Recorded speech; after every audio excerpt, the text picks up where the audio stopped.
Vie présente, Seule en sa demeure, de Cécile Coulon. Lu par Rachel Arditi.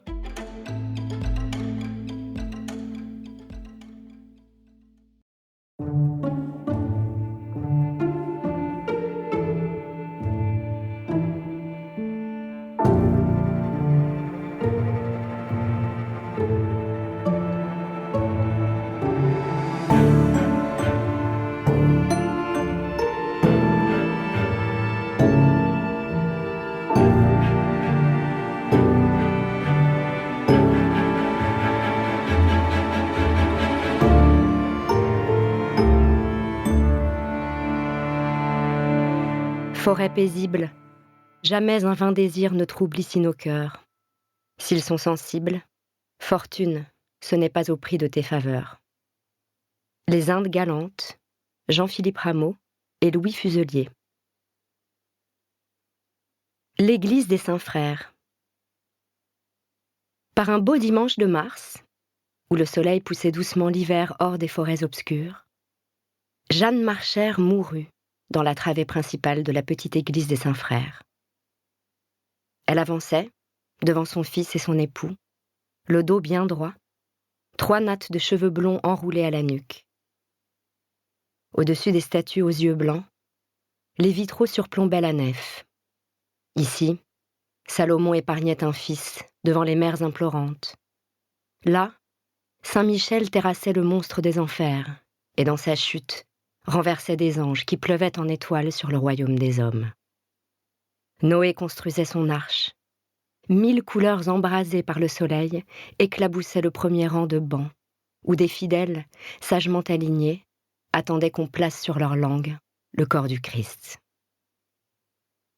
Jeanne Marchère venait première, toujours. Quelques années plus tôt, les épicéas de sa famille avaient servi à restaurer la charpente de l'église. Son fils, Candre, protégé par la haute silhouette de la mer, fixait le rouge des enfers de Saint-Michel en lueur sur le crâne du prêtre. Le bleu si fort du ciel de verre brossait les visages fermés des enfants de chœur.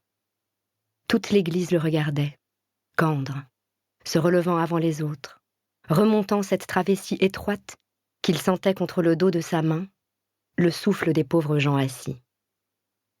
Moins d'une centaine de personnes assistaient à la messe. Mais la petite église était pleine. On avait laissé la porte entr'ouverte, et de chaque côté des battants, les domestiques de la famille Marchère, Henria et Léonce, attendaient qu'on les invite à sortir. Ils gardaient un œil sur les braves gens, et l'autre sur les maîtres. Les sapins de la forêt d'or, au pied d'une pente de terre sèche, apportaient leur parfum jusqu'aux portes de la chapelle. L'air frais, chargé d'épines, enserrait les piliers de pierre blanche où le Christ tournait son visage douloureux vers les fidèles. L'hiver terminait tard. Candre frissonnait dans sa veste de laine. Chaque dimanche, Henria l'habillait pour l'église, et quand ses cheveux étaient peignés et son pourpoint lissé, elle le réchauffait en lui frottant la nuque et les épaules, l'embrassant comme un fils, puis déposait derrière ses oreilles 2 gouttes de résine pour, disait-elle, éloigner la maladie et les mauvaises gens. Les hauts arbres de la forêt d'or, propriété des Marchères, protégeaient l'enfant unique, maintenaient le toit de l'église au-dessus de leurs âmes coupables et soufflaient sur le village des Saints-Frères et ses habitants, leurs chants de grâce et de saison froide. Ce dimanche-là, Jeanne Marchère s'éteignit sans faire de bruit. Elle n'eut pas le temps de mettre genou en terre pour recevoir le corps du Christ, qu'un serrement de cœur la fit chanceler et tomber sur la dalle grise au pied du prêtre. Alors, les couleurs des vitraux inondèrent la nef, le bleu si fort, le rouge de sang traversé par la lumière violente du printemps, déferlèrent sur les visages terrifiés.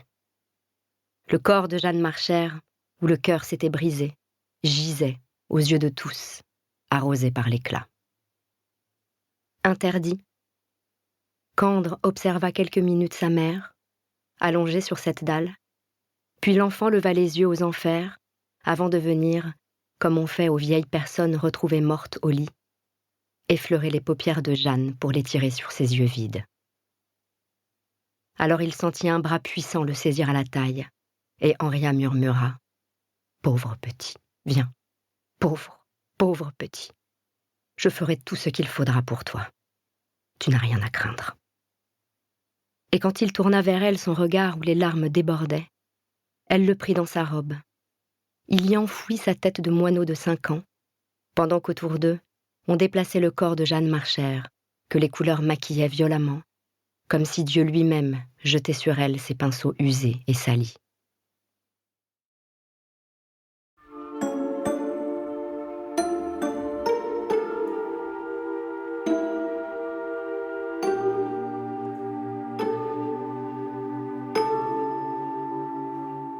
Le cœur. Je ne t'obligerai pas à épouser cet homme aimé. Il est venu ici, et tu l'as accueilli à tes côtés sans te méprendre ni te fermer. Je ne t'obligerai pas à épouser cet homme. Nous espérons que vous avez apprécié cet aperçu.